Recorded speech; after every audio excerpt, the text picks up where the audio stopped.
जय माता की। मित्रों, हम लोग ध्यान करना चाहते हैं।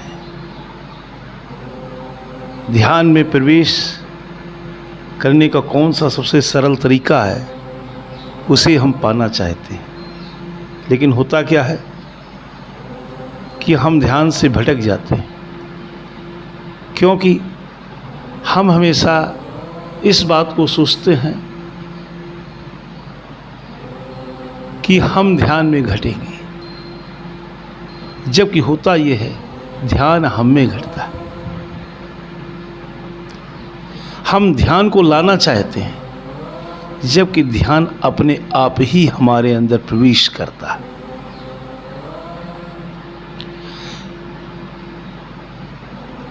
और जब भी हम ध्यान की गहराइयों में प्रवेश करने के लिए अपने आप को तैयार कर पाते हैं, उसी समय हमारे मन में अज्ञात भय जागृत होता है, जो हमें ध्यान की अवस्था में पहुंचने से रोक देता है। यही भय हमारे जीवन में जगह जगह पर बाधा का कार्य करता है। हमारी हर प्रकार से विकास में हमारा ये भय ही सबसे बड़ा हमारा शत्रु होता है। आइए हम आज इस भय के मूल को जानने का प्रयास करें, जिससे हमें कभी भी किसी चीज़ का भय न रह जाए। सोचिए थोड़ी देर के लिए, अगर हमारे जीवन से भय निकल गया तो हम एक सच्चे योद्धा बन जाएंगे। भय ही हमें किसी चीज का आनंद नहीं लेने लेता है। आनंद न प्राप्त होने का कारण भय है, ये अज्ञात भय। अगर भय जीवन से चला जाएगा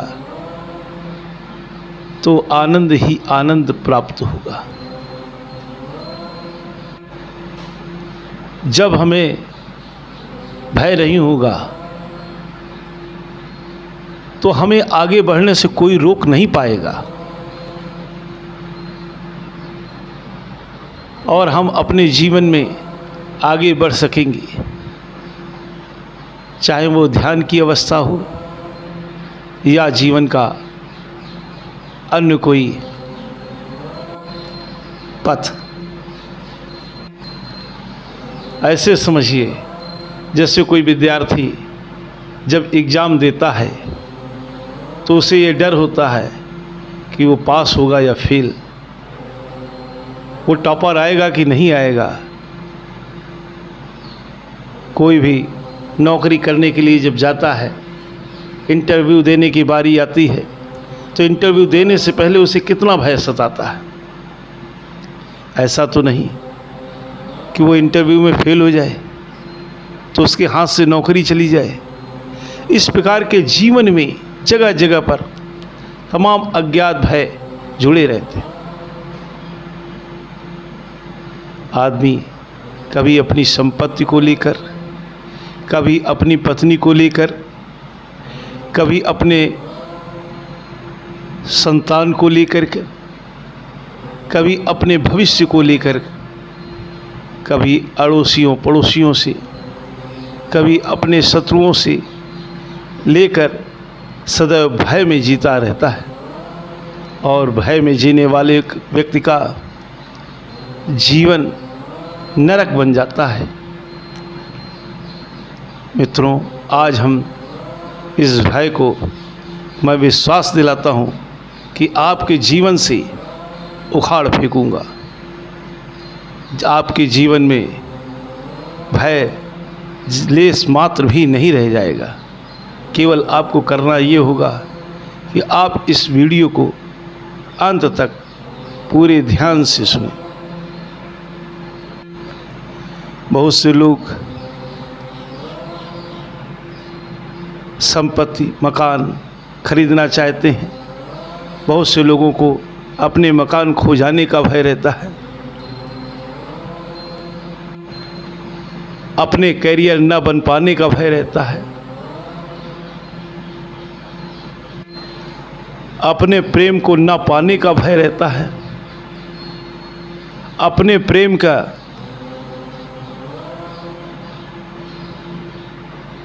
विछोह हो जाने का भय रहता है। बल्कि अगर ये कह दें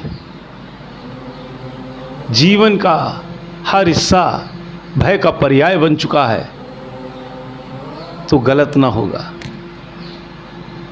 इस भय के कारण हमारे अंदर तमाम बीमारियां पैदा हो जाती हैं, क्योंकि जिन अवयवों की, जिन हार्मोन्स की जब भय हमारे अंदर होता है तो हमारे अंदर अनेक परिवर्तन होने लगते हैं। हमारे जीवन में तमाम जटिलताएं उत्पन्न हो जाती हैं। हमारे जीवन में, हमारे स्वभाव में एक कटुता आरंभ हो जाती है। उससे हमारा व्यक्तित्व, हमारा व्यवहार खराब होने लगता है। इसलिए मित्रों, आज मैं आप लोगों को इस भय नामक महाशत्रु को आपके जीवन से सदा सदा के लिए भगा दूंगा। आप अपने विकास की बाधा में सबसे बड़े शत्रु को आज पराजित करने में सक्षम होंगे। ये वीडियो आप स्वयं भी सुने और दूसरे लोगों के साथ भी शेयर करें जिनके आप शुभचिंतक हैं। अगर एक भी व्यक्ति आपके कारण जीवन में सुखी हो गया, उसके जीवन से भय निकल गया या वो तरक्की कर ले गया, तो ये समझिए आप जाने अनजाने बड़े ही पुण्य के हकदार होंगे। आइए अब चर्चा करते हैं इस भय के बारे में। ये भय का मूल रूप क्या है? ये कैसे हमारे जीवन में प्रवेश करता है? किस प्रकार से ये हमें परेशान करता है? मित्रों, तो मैं एक बात बता देना चाहता हूँ, हमें भय का अनुभव इसलिए होता है क्योंकि हम जीवन को संपूर्णता में नहीं जी रहे होते हैं, बल्कि हम अपनी सोच को ही जीवन में महत्वपूर्ण मानने लगते हैं। हमारा भय हमेशा इस बात को लेकर होता है कि आगामी कल क्या होने वाला है।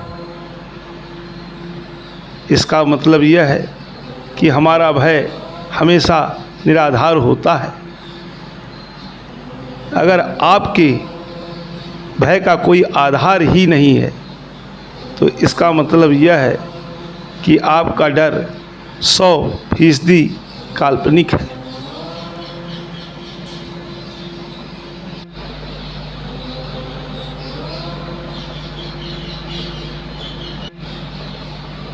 अगर आप किसी निराधार या काल्पनिक चीज़ को लेकर भयभीत रहते हैं तो इसका अर्थ यह है कि आप उन्मादग्रस्त हैं।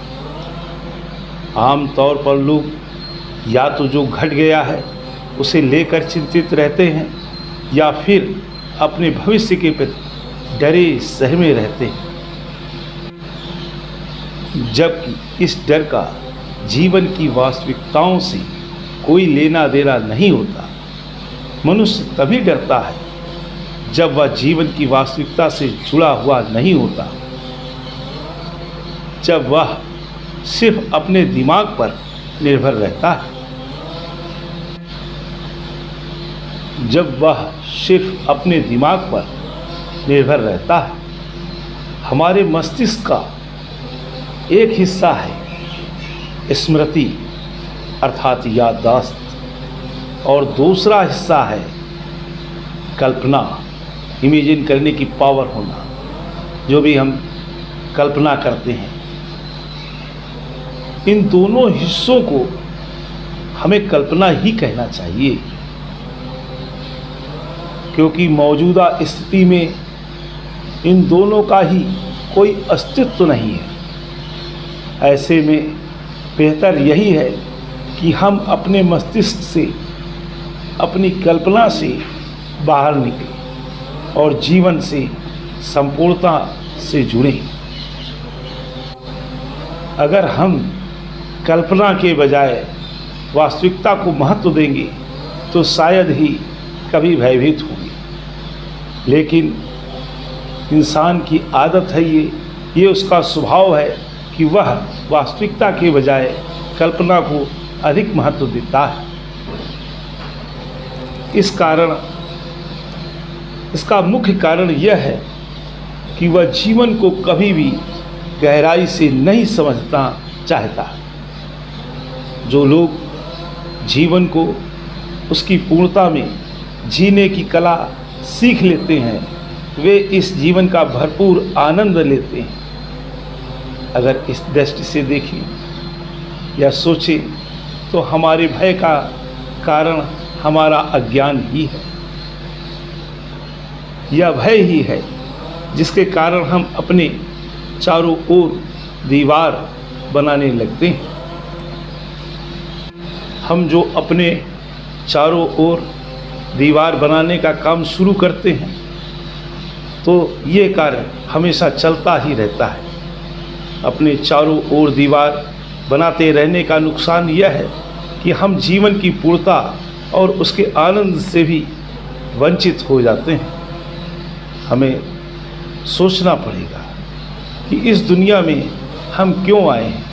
हम जीवन का अनुभव हासिल करने के लिए आए हैं या जीवन से बचने आए हैं। जीवन का अनुभव प्राप्त करने के लिए आवेगों की तीव्रता या गहराई जरूरी है।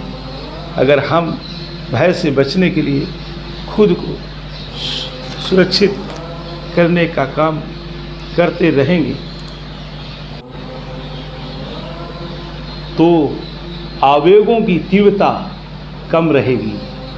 वैसी स्थिति में जीवन का अनुभव हासिल करने की आपकी क्षमता खत्म हो जाएगी और आप मानसिक रूप से बीमार हो जाएंगे। भय की स्थिति में आप ना तो सुंदरता का अनुभव कर सकते हैं और ना ही आनंद का। वैसी स्थिति में आप ना तो गा सकते हैं, ना नाच सकते हैं और ना ही हंस या रो सकते हैं। वैसे में आप सिर्फ बैठकर जीवन के दुखों और खतरों के बारे में सोच कर चिंतित होते रहेंगे। ध्यान रखें, आप भविष्य के बारे में योजना बना सकते हैं, पर वर्तमान में होते हुए आप भविष्य में नहीं जी सकते। लेकिन आज हम भविष्य में जीने लगते हैं और यही हमारे भय का कारण है। भय से बाहर निकलने के लिए हमें जीवन से उसकी संपूर्णता में जुड़ना होगा। अगर आप सिर्फ आज के बारे में सोचेंगे तो भय से बाहर निकल जाएंगे। मनुष्य के लिए मृत्यु से अधिक भयावह कुछ भी नहीं है। हालांकि व्यापकता में देखें तो मृत्यु भी हमारे जीवन से ही जुड़ी हुई है, लेकिन त्रासदी यही है कि हमेशा भय में जीने वाला व्यक्ति मृत्यु से पहले भी कई बार मरता है। जय माता।